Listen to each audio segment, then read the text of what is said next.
Hello everybody, David Schuster here. Across the U.S. political spectrum, there's now a lot of intrigue about the 2028 presidential campaign, and Democrat Alexandria Ocasio-Cortez. AOC has begun a listening tour of sorts with her constituents who voted for Donald Trump, and on a few issues like transgender athletes, AOC seems to be moderating or adapting her views. Is AOC positioning herself for a 2028 presidential run? The view from conservatives is interesting. I want to talk to you a little bit about AOC, because to the conversation we were having a little bit before the break about messaging and sometimes the Democrats doubling down, she's actually asking after this election loss a lot of questions. And she kind of wants to know what went wrong. It seems like she's almost repositioning herself. And while the Dem bench right now isn't plentiful, some are saying she could be the nominee in 2028. But if so, it sounds like she's taking a very interesting and smart approach. She's not dumb. No, you're exactly right. I'll say this about AOC is that she has a lot of talent. She has tens of millions of followers on social media,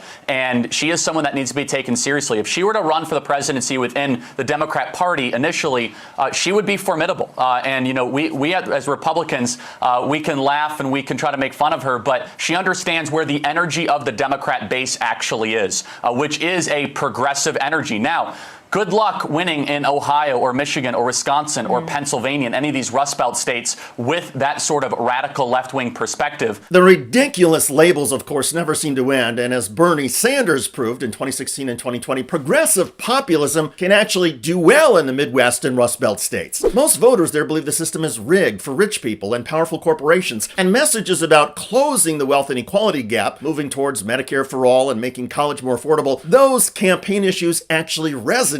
And there is a strong argument that Donald Trump's appeal, particularly in the Midwest and Rust Belt, is due to his anti-establishment approach and desire to turn the U.S. government inside out. In fact, there were plenty of Trump voters in 2016 and 2020 who said that they would have voted for Bernie Sanders if he had been the Democratic presidential nominee. So Charlie Kirk's views about progressive politics not working in certain areas is wrong, in my view. When Democrats stand for big things like taking on Wall Street and doing dramatic things to help the working class, Democrats can win. And that's where AOC comes into play. Because not only is she a Bernie Sanders style of progressive, she is a terrific messenger with strong political skills, as Charlie Kirk noted. Also, AOC doesn't carry the baggage of being part of the Democratic political establishment, a perception that proved poisonous this year to Kamala Harris. Relatedly, many conservatives give AOC more credit than establishment Democrats do. Here's Democratic centrist and pollster Doug Schoen. So AOC, as a possible nominee in 2028,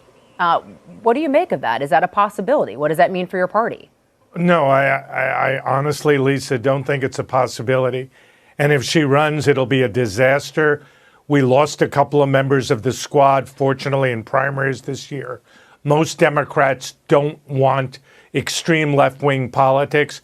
I believe the Democratic Party needs to move to the center on cultural issues and on fiscal issues, be more fiscally disciplined. And AOC represents the opposite.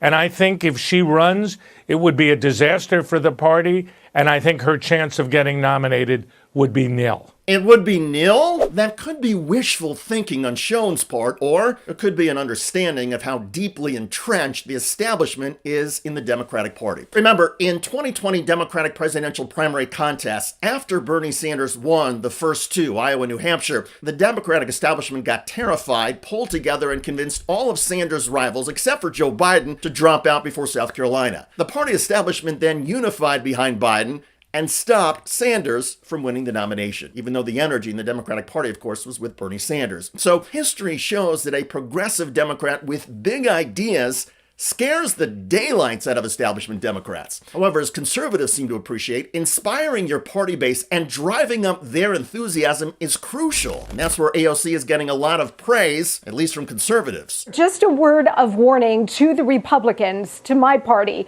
Do not underestimate AOC. She's young, she's vibrant, she's attractive. I think she's wrong on everything, but she does have real grassroots support. And all of the energy and activism in the Democrat Party Party remains with the revolutionary left, of which she is a part. Right. So every time the Republicans have underestimated the Democrats, we ended up with Bill Clinton, Barack Obama, and Joe Biden. So let's not do it again in 4 years. Of course, 4 years can be a lifetime in politics, and it does seem like the Democratic Party is going to make some changes. A progressive is the leading candidate now in the race to become DNC chair, and there's a generational shift underway in the Democratic Party. Also, AOC, at 35 years old, is taking a few steps to become a bit more establishment. She's considering a run to become chair of the House Oversight Committee, a role which would require her to get along with moderate Democrats. She is also building alliances with moderates in New York, paving the way politically for a possible statewide race for governor. And as we said at the top, she is adapting some of her positions on a few social policy issues. Preferred pronouns, for example, are no longer part of AOC's social media messaging. In my view, a presidential run for AOC in 2028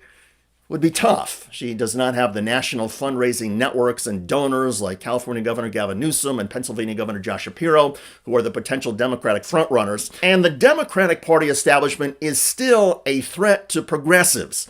However, AOC is clearly one of the Democratic Party's brightest stars. She has the talent, the generational appeal, and the policy perspectives to energize the party and build a powerful movement. And at the very least, she will be an influencer in 2028. Beyond that, her national profile and standing will keep growing. For Democrats and for the future of this country, the AOC dynamic is going to be something to behold. I'm David Schuster. Thanks for joining us.